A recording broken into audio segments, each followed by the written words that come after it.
రీసెంట్గా ఎన్పిఎస్లో 2 అప్డేట్స్ వచ్చాయి. ఈ 2 అప్డేట్స్ వలన రిటైర్మెంట్ ప్లానింగ్ కోసం ఎన్పిఎస్ అనేది ఒక బెస్ట్ ఆప్షన్ అయింది. అలాగే మ్యూచువల్ ఫండ్స్తో పోల్చుకుంటే ఈ ఎన్పిఎస్ అనేది ఎందుకు బెటర్ ఆప్షన్ అనేది ఈరోజు ఈ వీడియోలో చెప్తా ఫ్రెండ్స్. ఈ వీడియోలో వచ్చేసి ఒకటి అంటే ఎన్పిఎస్ న్యూ అప్డేట్స్ అంటే ఏంటివి, ఎంఎస్ఎఫ్ అంటే మల్టిపుల్ స్కీమ్ ఫ్రేమ్ వర్క్, వాటి యొక్క డీటెయిల్స్, ఎన్ఏవి అంటే నెట్ అసెట్ వాల్యూ, అంటే ఇది కూడా ఒక మ్యూచువల్ ఫండ్ లాగానే ట్రేడ్ అవుతుంది మార్కెట్లో. అంటే ట్రేడ్ అంటే చూపిస్తుంది మన మ్యూచువల్ ఫండ్ హౌస్లో. అండ్ మ్యూచువల్ ఫండ్స్ ట్యాక్సెస్, మనం మ్యూచువల్ ఫండ్లో ఇన్వెస్ట్మెంట్ చేస్తే ఒకవేళ రిటైర్మెంట్ కోసం అలా మనం ప్లాన్ చేస్తే వాటి యొక్క ట్యాక్స్ ఎలా ఉంటుంది. అండ్ కేస్ స్టడీ అవుతుంది ఫ్రెండ్స్. ఈ కేస్ స్టడీలో మీకు కంప్లీట్గా ఐడియా వస్తుంది అసలు అంటే మనకు ఎన్పిఎస్ అనేది ఎందుకు బెటర్ ఆప్షన్ మన రిటైర్మెంట్ ప్లానింగ్ కోసం అని చెప్తా ఫ్రెండ్స్. అండ్ కన్క్లూజన్ అయితే ఫ్రెండ్స్, ఇది నా వ్యూ అంటే నా ఒపీనియన్. ఓకేనా friends. First NPS new updates. NPS అనేది ఒక నేషనల్ పెన్షన్ సిస్టమ్. ఇది అందరూ ఎవరైనా ఓపెన్ చేసుకోవచ్చు. కానీ మనకు రీసెంట్గా పిఎఫ్ఆర్డిఏ సెప్టెంబర్ 2025లో మనకు global pension funds Indian equity మార్కెట్లో ఇన్వెస్ట్మెంట్ చేసి వాళ్ళ యొక్క కంట్రీ యొక్క ప్రజలకు సోషల్గా సెక్యూర్ చేస్తుంది, ఫైనాన్షియల్గా ఎటువంటి ఇబ్బంది కాకుండా. వీటిని గమనించిన పిఎఫ్ఆర్డిఏ ఏంటంటే ఫస్ట్ ఒక ట్రయల్ బేసిస్గా నాన్ గవర్నమెంట్ ఎంప్లాయీస్కు ఒక రూల్ తెచ్చింది, ఏంటంటే మల్టిపుల్ స్కీమ్ ఫ్రేమ్వర్క్. ఈ మల్టిపుల్ స్కీమ్ ఫ్రేమ్వర్క్ ఏంటంటే ఇందులో ఎవరైతే ఇన్వెస్ట్మెంట్ చేస్తారో, ఎవరైతే కంట్రిబ్యూట్ చేస్తారో నాన్ గవర్నమెంట్ ఎంప్లాయీస్ అంటే ప్రైవేట్ ఎంప్లాయీస్, వాళ్ళకు 100% ఈక్విటీలో ఇన్వెస్ట్మెంట్ చేసుకోవచ్చు. మనకు నార్మల్గా ఓల్డ్ ఎన్పిఎస్లు ఏంటంటే మనము యాజ్ పర్ మన ఏజ్ని బట్టి కానీ, అంటే ఆటో చాయిస్ కానీ, ఒకవేళ మీకు ఈక్విటీ మార్కెట్ గురించి ఐడియా ఉంటే యాక్టివ్ చాయిస్ అనుకొని అగ్రెసివ్ ఆప్షన్ సెలెక్ట్ చేసుకుంటే అందులో 75% వరకు మనం ఈక్విటీలో ఇన్వెస్ట్ చేసుకోవచ్చు. కానీ మల్టిపుల్ స్కీమ్ ఫ్రేమ్వర్క్ ద్వారా మనకి ఏంటంటే 100% వరకు ఈక్విటీలో ఇన్వెస్ట్మెంట్ చేసుకోవచ్చు. ఇలా ఈక్విటీలో ఇన్వెస్ట్మెంట్ చేసినప్పుడు ఏంటంటే ఇందులో ఇన్వెస్ట్మెంట్ చేసినప్పుడు ఇండియన్ ఎకానమీ ఎట్లా డెవలప్ అయ్యేదో, లేకుంటే లార్జ్ క్యాప్ మ్యూచువల్ ఫండ్స్ ఎంత రిటర్న్ ఇస్తాయో ఎంఎస్ఎఫ్లో కూడా అలానే సేమ్ రిటర్న్ వస్తుంది. కానీ ఏంటంటే ఇందులో కొన్ని కండిషన్స్ ఉన్నాయి. ఒకటి ఏంటంటే అందులో ఒకవేళ మనం ఆ ఎంఎస్ఎఫ్లో ఇన్వెస్ట్మెంట్ చేస్తే, ఎంఎస్ఎఫ్లో మనం కంట్రిబ్యూట్ చేస్తే మినిమం 15 years అనేది లాక్ ఇన్ పీరియడ్ ఉంటుంది, లేకుంటే మనకు టిల్ రిటైర్మెంట్ వరకు. అండ్ నెక్స్ట్ ఏంటంటే ఇందులో ఇన్వెస్ట్మెంట్ చేసినప్పుడు ఒకసారి లాక్ ఇన్ పీరియడ్ అయిపోయిన తర్వాత మనము తీసుకోవడం కానీ లేకుంటే చేంజ్ చేయడం కానీ జరుగుతుంది. ఒకవేళ అలా అవుతూనే అందులో మనకు ఇన్వెస్ట్మెంట్ చేసుకోవాలి, అంటే కంట్రిబ్యూట్ చేసుకోవాలి. దీనివల్ల ఏంటంటే ఒకవేళ లాంగ్ టర్మ్లో ఇండియన్ ఎకానమీ డెవలప్ అయితే అది కూడా ఎంఎస్ఎఫ్ కూడా మంచి రిటర్న్ ఇచ్చి మనకు రిటైర్మెంట్ కార్పస్ కోసం మంచిగా హ్యూజ్ కార్పస్ అనేది క్రియేట్ చేస్తుంది. అండ్ ఎన్పిఎస్లో ఏంటంటే ఎన్పిఎస్లో మనకు రిటైర్మెంట్ అయినప్పుడు 60 years తర్వాత మనకు 60% ఏమో ట్యాక్స్ విత్డ్రాల్ చేసుకోవాలి, అండ్ 40% ఏమో మనకు యాన్యుటీ బై చేసుకోవాలి. ఈ యాన్యుటీ ప్లాన్ బై చేసినప్పుడు మనకు యాజ్ అ సర్వైవల్ పర్పస్లో మనకి ఏంటంటే ఎవ్రీ మంత్ పెన్షన్ వస్తుంది. ఇందులో మనకు ఈ పెన్షన్ అనేది మనం సెలెక్ట్ చేసుకున్న పెన్షన్ ప్లాన్ బట్టి మనం ఎలాంటి మనం పెన్షన్ ప్లాన్ సెలెక్ట్ చేసుకుంటున్నాం అనేది ఇంపార్టెంట్. ఇందులో ఏంటంటే అసలు యాన్యుటీ ప్లాన్స్ అంటే ఏంటివి, అసలు యాన్యుటీ ప్లాన్స్ ఎలా సెలెక్ట్ చేసుకోవాలి, ఎలాంటి సెలెక్ట్ చేస్తే మంచిది అనేది నేను డీటెయిల్ వీడియో చేశాను ఫ్రెండ్స్. ఆ వీడియో ఒక లింక్ను డిస్క్రిప్షన్లో పిన్ చేస్తాను. అండ్ ఇంకోటి ఏంటంటే మనకు నెక్స్ట్ మళ్ళీ డిసెంబర్లో న్యూ అప్డేట్ వచ్చింది మనకు ఎన్పిఎస్ నుంచి. మనకు పిఎఫ్ఆర్డీ ఏం చేసిందంటే ఒకవేళ రిటైర్మెంట్ అయినప్పుడు వాళ్ళ యొక్క కార్పస్ బట్టి రూల్ తెచ్చింది ఫ్రెండ్స్. ఒకటి ఏంటంటే మనకు ఎన్పిఎస్లో నుంచి విత్డ్రాల్ చేసుకోవాలంటే ఫస్ట్ ఆ ఎంప్లాయీ యొక్క service employee service at least minimum 15 years ఉండాలి. అంతకంటే ఎక్కువ ఉంటే మంచిది, కానీ అంతకంటే తక్కువ ఉంటే మాత్రం అంతకంటే తక్కువ ఉంటే మాత్రం వాళ్ళు అలౌ చేయకపోవచ్చు. అండ్ నెక్స్ట్ ఏంటంటే ఒకవేళ వాళ్ళు రిటైర్మెంట్ అయినప్పుడు వాళ్ళ యొక్క కార్పస్ 8 lakhs కంటే తక్కువ ఉంటేనేమో వాళ్ళు గవర్నమెంట్ ఎంప్లాయీస్ అయినా అండ్ ప్రైవేట్ ఎంప్లాయీస్ అయినా ఎవరైనా సరే 100% వరకు వాళ్ళు తీసుకోవచ్చు. లేకుంటే యాజ్ పర్ ఎన్పిఎస్ గైడ్లైన్స్ ప్రకారం వాళ్ళు మనకు విత్డ్రా తీసుకోవాలి. రిమైనింగ్ అమౌంట్ అనే వాళ్ళు యాన్యుటీ ప్లాన్ బై చేయాలి. అండ్ ఒకవేళ వాళ్ళు 8 lakhs కంటే ఎక్కువ అండ్ 12 lakhs కంటే తక్కువ ఉంటే అప్పుడు ఏంటంటే వాళ్ళు 6 lakhs ఏమో మనం డైరెక్ట్ తీసుకోవచ్చు tax free withdrawal, and remaining 6 lakhs అనేది వాళ్ళు 6 years వరకు తీసుకోవచ్చు. కానీ మనకి ఈ విత్డ్రావల్ రూల్స్లో మళ్ళీ ఇదేంటంటే ఇక్కడ ఒకవేళ మనం తీసుకోవాలంటే మనం డైరెక్ట్ 6 years ఆ 6 lakhs సిస్టమాటిక్ లంసమ్ విత్డ్రావల్ తీసుకోవచ్చు, లేకుంటే సిస్టమాటిక్ యూనిట్ రిడమ్షన్స్ తీసుకోవచ్చు. అంటే మనకు ఎన్పిఎస్లో కూడా మనకు యూనిట్స్ ఉంటాయి, అంటే ఈక్విటీకి ఎంత ఉన్నాయి, మనకు కార్పొరేట్ బాండ్స్కి ఎంత ఉన్నాయి, గవర్నమెంట్ బాండ్స్కి ఎంత ఉన్నాయి. కాబట్టి ఆ యూనిట్స్ కూడా మనం డైరెక్ట్ ఎన్పిఎస్ నుంచే యూనిట్స్ రిడీమ్ చేసుకోవచ్చు. ప్రీవియస్గా ఏముందంటే మనకు ఎన్పిఎస్ అంటే మన యాన్యుటీ ప్లాన్ కొనుక్కొని అక్కడ నుంచి మనం పెన్షన్ తీసుకోవాలి. కాబట్టి ఇప్పుడు న్యూ ట్యాక్స్ విత్డ్రావల్ రూల్స్ ప్రకారం ఏంటంటే మనకు 2 తెచ్చారు. ఒకటి ఏంటంటే systematic unit redemption and systematic lump sum withdrawal. And next ఏంటంటే ఒకవేళ ఎంప్లాయీ తన ఎన్పిఎస్ అకౌంట్ను ప్రీవియస్గా 75 ఇయర్స్ ఉంటే ఇప్పుడు దాన్ని 85 ఇయర్స్ వరకు దాన్ని అకౌంట్ను యాక్టివ్ అంటే లైవ్లో ఉంచుకోవచ్చు. అంటే దాన్ని మనం కంట్రిబ్యూట్ చేసుకోవచ్చు. మీకు ఇష్టం ఉంటే కంట్రిబ్యూట్ చేసుకొని, లేకుంటే మీకు ఇష్టం లేకుంటే మనకు యాన్యుటీ ప్లాన్ బై చేసుకొని మీకు పెన్షన్ తీసుకోవచ్చు ఫ్రెండ్స్. అండ్ దీనివల్ల ఏమవుతుందంటే మనకు కార్పస్ ఒకవేళ 12 lakhs కంటే ఎక్కువ ఉంటే 12 lakhs కంటే ఎక్కువ ఉంటే యాజ్ పర్ ఎన్పిఎస్ రూల్స్ ప్రకారం గవర్నమెంట్ ఎంప్లాయీస్ అయితే 60% ట్యాక్స్ విత్డ్రాల్ తీసుకోవాలి అండ్ రిమైనింగ్ 40% వాళ్ళు యాన్యుటీ ప్లాన్ బై చేసుకోవాలి. అదే నాన్ గవర్నమెంట్ ఎంప్లాయీస్ అంటే as per MS rules, non government employees అయితే అంటే ఎంఎస్ఎఫ్లో ఇన్వెస్ట్మెంట్ చేస్తుంటే వాళ్ళు ఏంటంటే 80% అనేది వాళ్ళు ట్యాక్స్ విత్డ్రాల్ చేసుకోవాలి అండ్ రిమైనింగ్ 20% వాళ్ళు యాన్యుటీ ప్లాన్ బై చేయాలి. దీనివల్ల ఏంటంటే ఒకవేళ ఎంఎస్ఎఫ్లో ఒకవేళ మీరు కంట్రిబ్యూట్ చేస్తే, ఒకవేళ మీరు ప్రైవేట్ ఎంప్లాయీస్ అయితే, లేకుంటే ప్రైవేట్ ఎంప్లాయీస్ కానీ, లేకుంటే సెల్ఫ్ ఎంప్లాయిడ్ కానీ అంటే డాక్టర్స్ కానీ, లేకుంటే లాయర్స్ కానీ, ఒకవేళ హౌస్ వైఫ్స్ కానీ, లేకుంటే ఎవరైనా సరే నాన్ గవర్నమెంట్ అందరూ ఎవరైనా సరే వాళ్ళు ఎంఎస్ఎఫ్లో కంట్రిబ్యూట్ చేసుకోవచ్చు. ఇలా కంట్రిబ్యూట్ చేసినప్పుడు ఏంటంటే వాళ్ళకు నార్మల్ ఎకానమీ ఎంత డెవలప్ అవుతుందో, షేర్ మార్కెట్ ఎంత ఏ విధంగా రిటర్న్ వస్తుందో సేమ్ అదే విధంగా రిటర్న్ వస్తుంది ఫ్రెండ్స్. అండ్ ఇందులో ట్యాక్స్ అనేది యాజ్ పర్ ఎన్పిఎస్ గైడ్లైన్స్ ప్రకారం ట్యాక్స్ కాంపోనెంట్ అంటే ఏముండదు. ఎందుకంటే మనం ట్యాక్స్ విత్డ్రాల్ తీసుకుంటాము, రిమైనింగ్ అమౌంట్ మనం యాన్యుటీ ప్లాన్ బై చేసుకుంటాం. అండ్ నెక్స్ట్ ఫ్రెండ్స్ ఏంటంటే మనకు ఎంఎస్ఎఫ్ డీటెయిల్స్ అండ్ ఎన్ఏవి అంటే ఎంఎస్ఎఫ్ అంటే మల్టిపుల్ స్కీమ్ ఫ్రేమ్వర్క్ అనేది యాజ్ ఎ ట్రయల్ బేసిస్గా ఫస్ట్ మనకు నాన్ గవర్నమెంట్ ఎంప్లాయీస్కు ఆప్షన్ ఇచ్చారు. నాన్ గవర్నమెంట్ ఎంప్లాయీస్లో మనం నార్మల్ హౌస్ వైఫ్స్ కానీ, లేకుంటే సెల్ఫ్ ఎంప్లాయిడ్ కూడా మనం అందులో చేసుకోవచ్చు. ఇప్పుడు నేను రీసెంట్గా మా వైఫ్కు ఎన్పిఎస్ అకౌంట్ ఓపెన్ చేసినప్పుడు ఏంటంటే ప్రతి పెన్షన్ ఫండ్ హౌస్ అనేది ఎంఎస్ఎఫ్ అంటే మల్టిపుల్ స్కీమ్ ఫ్రేమ్వర్క్ అనేది మ్యూచువల్ ఫండ్ హౌస్ అనేది మనకు ఫండ్ స్టార్ట్ చేశారు. కాబట్టి మనం అందులో ఒకవేళ ఇన్వెస్ట్మెంట్ చేస్తే నార్మల్గా మ్యూచువల్ ఫండ్ ఎంత రిటర్న్ వస్తుందో లార్జ్ క్యాప్ సేమ్ అదే విధంగా రిటర్న్ వస్తుంది. అండ్ ఇది చాలా మంచి స్కీమ్ ఫ్రెండ్స్. కాబట్టి లాంగ్ రన్లో మనకు రిటైర్మెంట్ కార్పస్ క్రియేట్ చేయాలంటే ఎంఎస్ఎఫ్ కూడా ఒక మంచి బెటర్ ఆప్షన్ అనుకోవచ్చు ఫ్రెండ్స్. అండ్ ఎన్ఏవి కూడా మ్యూచువల్ ఫండ్ లాగానే ఇది ప్రతిరోజు అప్డేట్ అవుతుంటుంది. అంటే ఇందులో వీళ్ళు 100% ఈక్విటీలో ఇన్వెస్ట్ చేస్తారు కాబట్టి depends upon the share market, లేకుంటే ఎకానమిక్ కండిషన్స్ బట్టి షేర్ మార్కెట్ చేంజ్ అవుతుంది. షేర్ మార్కెట్ చేంజ్ అవుతుంది కాబట్టి మ్యూచువల్ ఫండ్ లాగానే ఇది కూడా మనకు ప్రతిరోజు దాని ఎన్ఏవి చేంజ్ అనే ఉంటుంది ఫ్రెండ్స్. అండ్ మ్యూచువల్ ఫండ్స్ ఏంటంటే మనకు మ్యూచువల్ ఫండ్స్ అనేది రిటర్న్ అనేది డిపెండ్స్ అపాన్ ద మనం సెలెక్షన్. ఒకవేళ మీరు లార్జ్ క్యాప్ సెలెక్ట్ చేసుకుంటే 12 to 14% వచ్చే ఛాన్స్ ఉంటుంది. ఒకవేళ మీరు మిడ్ క్యాప్ సెలెక్ట్ చేసుకుంటే 13 to 18% వస్తుంది. ఒకవేళ మీరు స్మాల్ క్యాప్ అంటే ఒక 15 to 20% వచ్చే ఛాన్స్ ఉంటుంది. ఇదేంటంటే లాంగ్ టర్మ్ అంటే అట్లీస్ట్ ఒక మినిమం 10 years కంటే ఎక్కువ. ఇది మనం సెలెక్ట్ చేసుకునే క్రైటీరియా బట్టి. ఒకవేళ మీకు మ్యూచువల్ ఫండ్ గురించి ఐడియా ఉండి రిస్క్ ఎపటైట్ అంటే మీరు రిస్క్ చూసి కూడా తట్టుకోగలరు అనుకుంటే మీరు స్మాల్ క్యాప్ సెలెక్ట్ చేసుకొని మీరు మంచి రిటర్న్ తీసుకోవచ్చు.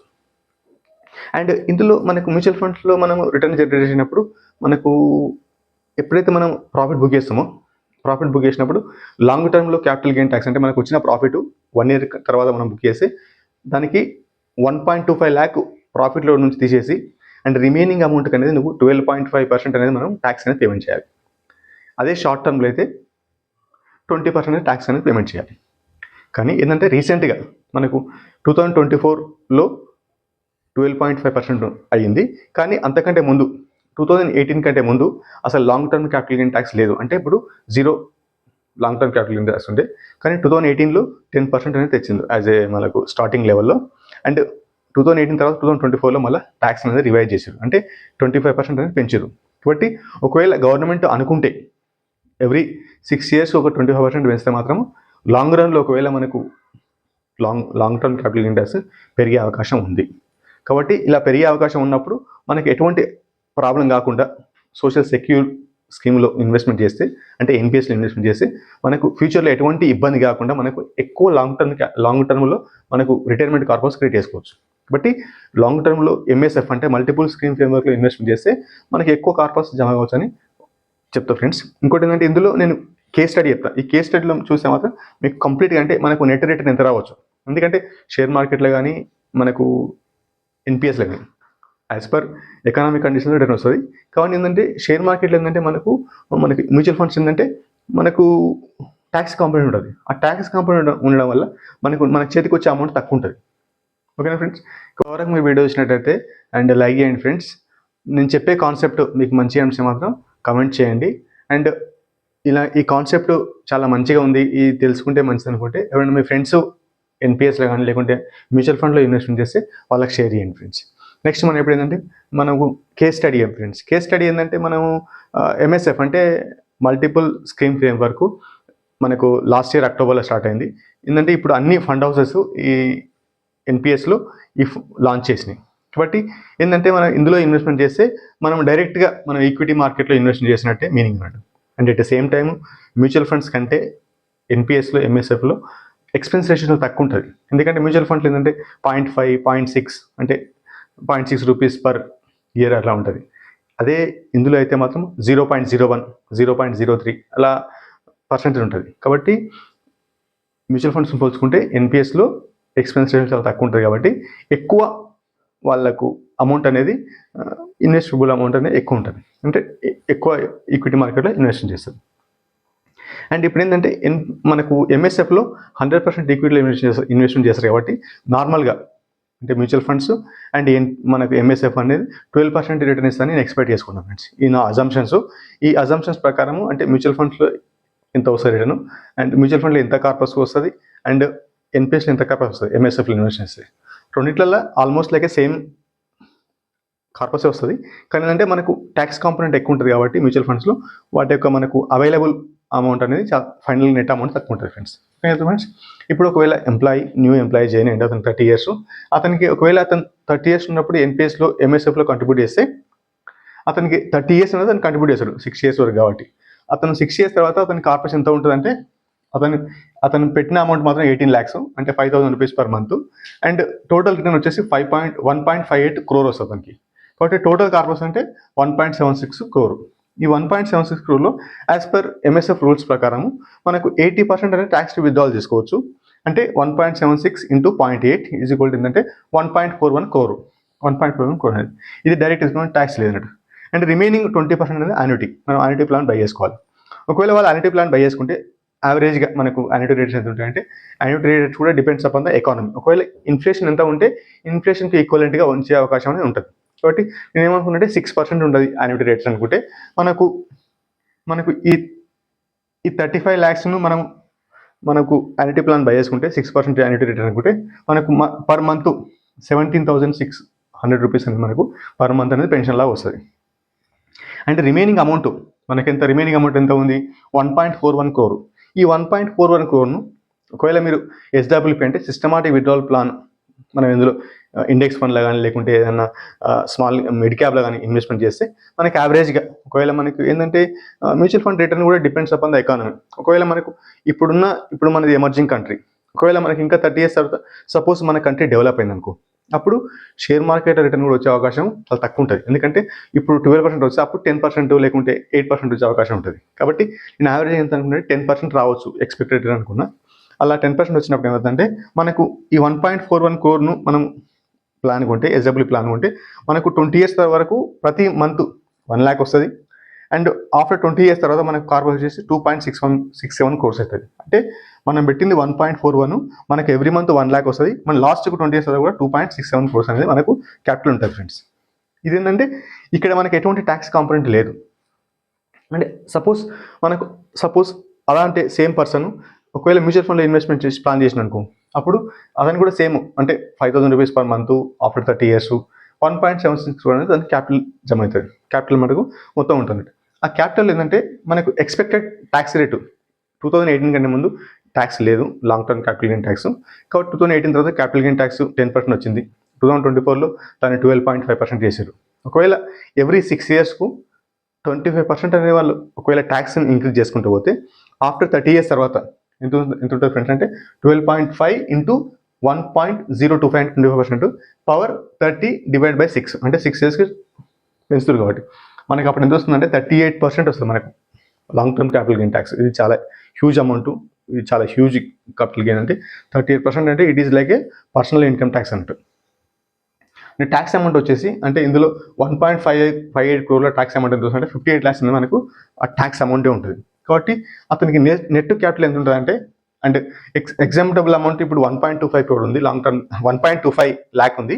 అండ్ ఒకవేళ అది 30 years తర్వాత 3.8 lakhs అనేది వాళ్ళు ఎగ్జామ్టబుల్ అమౌంట్ అవుతుంది. కాబట్టి మనకు ఎగ్జామ్టబుల్ అమౌంట్ తీసిన తర్వాత అట్ ద సేమ్ టైం మనం పెట్టిన క్యాపిటల్ అండ్ ట్యాక్స్ తీసిన తర్వాత మనకు 1.18 crore అనేది మనకు మ్యూచువల్ ఫండ్లో అంత కార్పస్ నెట్ మన దగ్గర ఉంటుంది. అండ్ మనం కంపేర్ చేస్తే మనకు 1.18 crore అనేది మ్యూచువల్ ఫండ్లో కార్పస్ లాస్ట్కు అవైలబుల్ ఉంటుంది. అదే మనకు ఎన్పిఎస్లో మాత్రం 1.41 crore ట్యాక్స్ ఫ్రీ విత్డ్రాల్ వస్తుంది. కాబట్టి ఇక్కడ ఏంటంటే ఎన్పిఎస్ అనేది more preferable than the mutual funds. And ఇది 1.18 crore మనం ఎస్డబ్ల్యూపీ అంటే సిస్టమాటిక్ విత్డ్రాల్ ప్లాన్ ఉంటే అది కూడా సేమ్ 10% అనుకుంటే మనకు ఆఫ్టర్ 20 years తర్వాత మనకు అంటే 1 lakh per month అండ్ అలా ఇచ్చుకుంటూ ఆఫ్టర్ 20 years తర్వాత ఎంత ఉంటుంది అంటే మనకు మొత్తం కార్పస్ 99 lakhs అంటే నియర్లీ 1 crore ఉంటుంది. అదే మనకి ఇక్కడ 2.61 crore అంటే దీంతో పోల్చుకుంటే చాలా ఎక్కువ. ఇది ఎప్పుడంటే మనం చేసుకున్న అజంప్షన్స్ అనే ఒకవేళ కరెక్ట్ అయితే, అజంప్షన్స్ అంటే ట్యాక్స్ రేటు 38% ఉంటుంది అండ్ ఎగ్జామ్టబుల్ అమౌంట్ 3.8 lakhs ఉంటుంది అనుకుంటే, ఒకవేళ మనకు ట్యాక్స్ రేట్ తగ్గిందనుకో, తగ్గిందంటే మనకు ఎక్కువ ఇంక్రిమెంట్ కాదనుకో, సపోజ్ 38% కాలేదు, సపోజ్ 20% ఉంది, అలా 28% అవుతే మాత్రము అప్పుడు మనకు ఈ మ్యూచువల్ ఫండ్ అనేది ఈక్వలెంట్ టు ఎన్పిఎస్. కాబట్టి ఇక 20% అనేది లాంగ్ టర్మ్ క్యాపిటల్ ట్యాక్స్ అనేది ఈ బెంచ్ మార్క్. ఒకవేళ ఈ బెంచ్ మార్క్ను బీట్ చేస్తే మాత్రం ఆల్వేస్ ఎన్పిఎస్లో వచ్చే అమౌంట్ ఎక్కువ ఉంటుంది మ్యూచువల్ ఫండ్స్ కంటే. ఒకవేళ ఈ 20% కంటే తక్కువ ఉందనుకో, అప్పుడు mutual fund and NPS nearly equal వచ్చే అవకాశం చాలా ఎక్కువ ఉంటుంది ఫ్రెండ్స్. కాబట్టి మనకు ఈ కేస్ స్టడీ అయితే మనకి ఏం చేస్తుందంటే మ్యూచువల్ ఫండ్లో వచ్చే ఫైనల్ అమౌంట్ అనేది ఎన్పిఎస్ కంటే ఎప్పుడు తక్కువనే ఉంటుంది. అండ్ ఇక్కడ ఏంటంటే మనకి ఇక్కడ ట్యాక్స్ కాంపోనెంట్ అనేది మేజర్ రోల్ అనేది ప్లే చేస్తుంది. ఓకేనా ఫ్రెండ్స్? అండ్ ఫైనల్ నా కన్క్లూజన్ చేస్తుంది ఫ్రెండ్స్. ఈ కన్క్లూజన్ ఏంటంటే ఒకవేళ మనము మ్యూచువల్ ఫండ్లో ఇన్వెస్ట్మెంట్ చేసినప్పుడు ట్యాక్స్ కాంపోనెంట్ అనేది చాలా బిగ్ రోల్ ప్లే చేస్తుంది. ఎందుకంటే మనకు ఒకవేళ మనం హ్యూజ్ కార్పస్ క్రియేట్ చేసినప్పుడు అందులో 1% 2% కూడా ట్యాక్స్ అనేది చాలా బిగ్ ఇంపాక్ట్ చూస్తుంది. కాబట్టి మనకు ఎటువంటి టెన్షన్ లేకుండా మనకు నార్మల్గా ట్యాక్స్ ఫ్రీ రిటర్న్ రావాలి, ఎట్ ద సేమ్ టైం మనకు మ్యూచువల్ ఫండ్స్కు ఈక్వలెంట్గా రావాలంటే మాత్రము మనము ఎన్పిఎస్లో అకౌంట్ ఓపెన్ చేసుకోవాలి. ఒకవేళ మీ వైఫ్ కానీ లేకుంటే మీ పేరెంట్స్ కానీ ఎవరైనా అంటే 30 years అంటే మనకు 60 years కంటే తక్కువ ఉంటే ఎవరైనా సరే మనం ఎన్పిఎస్ అకౌంట్ ఓపెన్ చేసుకొని అందులో ఎంఎస్ఎఫ్ అంటే మల్టిపుల్ స్కీమ్స్ సెలెక్ట్ చేసుకుంటే మనకు లాంగ్ టర్మ్లో ఎక్కువ క్యాపిటల్ జమ అవుతుంది.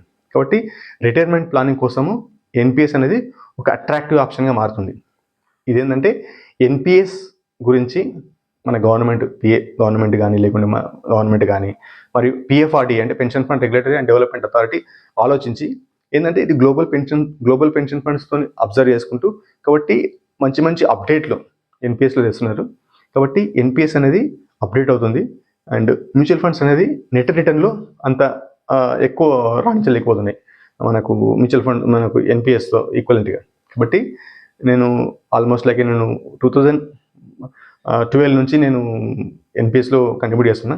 అండ్ రీసెంట్గా ఏంటంటే నాకు చూసినప్పుడు ఆల్మోస్ట్ లైక్ 12 to 13% మనకు రిటర్న్ వస్తుంది. కాబట్టి మనం లాంగ్ రన్లో మ్యూచువల్ ఫండ్ లాగా ఎంత మ్యూచువల్ ఫండ్ ఎలా రిటర్న్ ఇస్తుందో మనకు ఎన్పిఎస్ కూడా అదేవిధంగా రిటర్న్ వచ్చే అవకాశం ఉంటుంది. కాబట్టి ఫైనల్ కన్క్లూజన్ అంటే మీకు ఎన్పిఎస్ లేకుండా మాత్రం ఎన్పిఎస్ అకౌంట్ ఓపెన్ చేసుకొని ఎంఎస్ఎఫ్ సెలెక్ట్ చేసుకొని కంట్రిబ్యూట్ చేసుకోండి అండ్ మంచి రిటైర్మెంట్ కార్పస్ క్రియేట్ చేసుకోండి. ఎందుకంటే మనకు ఓల్డ్ అయినప్పుడు మన దగ్గర క్యాపిటల్ లేకుంటే మాత్రం ప్రాబ్లం అయ్యే అవకాశం ఉంటుంది ఫ్రెండ్స్. ఇంతవరకు మీ వీడియో వచ్చినట్టయితే లైక్ చేయండి ఫ్రెండ్స్. అండ్ ఈ కాన్సెప్ట్ మీకు మంచి అనిపిస్తే మీ ఫ్రెండ్స్కు షేర్ చేయండి. అండ్ ఒకవేళ మీరు ఇలాంటి బేసిక్ ఫైనాన్షియల్ అవేర్నెస్ గురించి అప్డేట్ కావాలనుకుంటే మాత్రం నా ఛానల్ సబ్స్క్రైబ్ చేసుకోండి. ఎందుకంటే ప్రతి వారము నేను వీడియో రిలీజ్ చేస్తుంటాను. ఈ వీడియో రిలీజ్ చేయడం వల్ల మీరు ఏంటంటే ఎటువంటి ఫైనాన్షియల్ ట్రాప్లో పడకుండా ఉంటే మీరు వేరే వాళ్ళు చెప్పే ఎటువంటి కబుర్లు వినకుండా మీరు ఒక లాజికల్ థింక్ చేస్తారు. కాబట్టి మీరు అందరికంటే చాలా మెరుగ్గా ఆలోచిస్తారు. ఓకేనా friends? And thank you very much.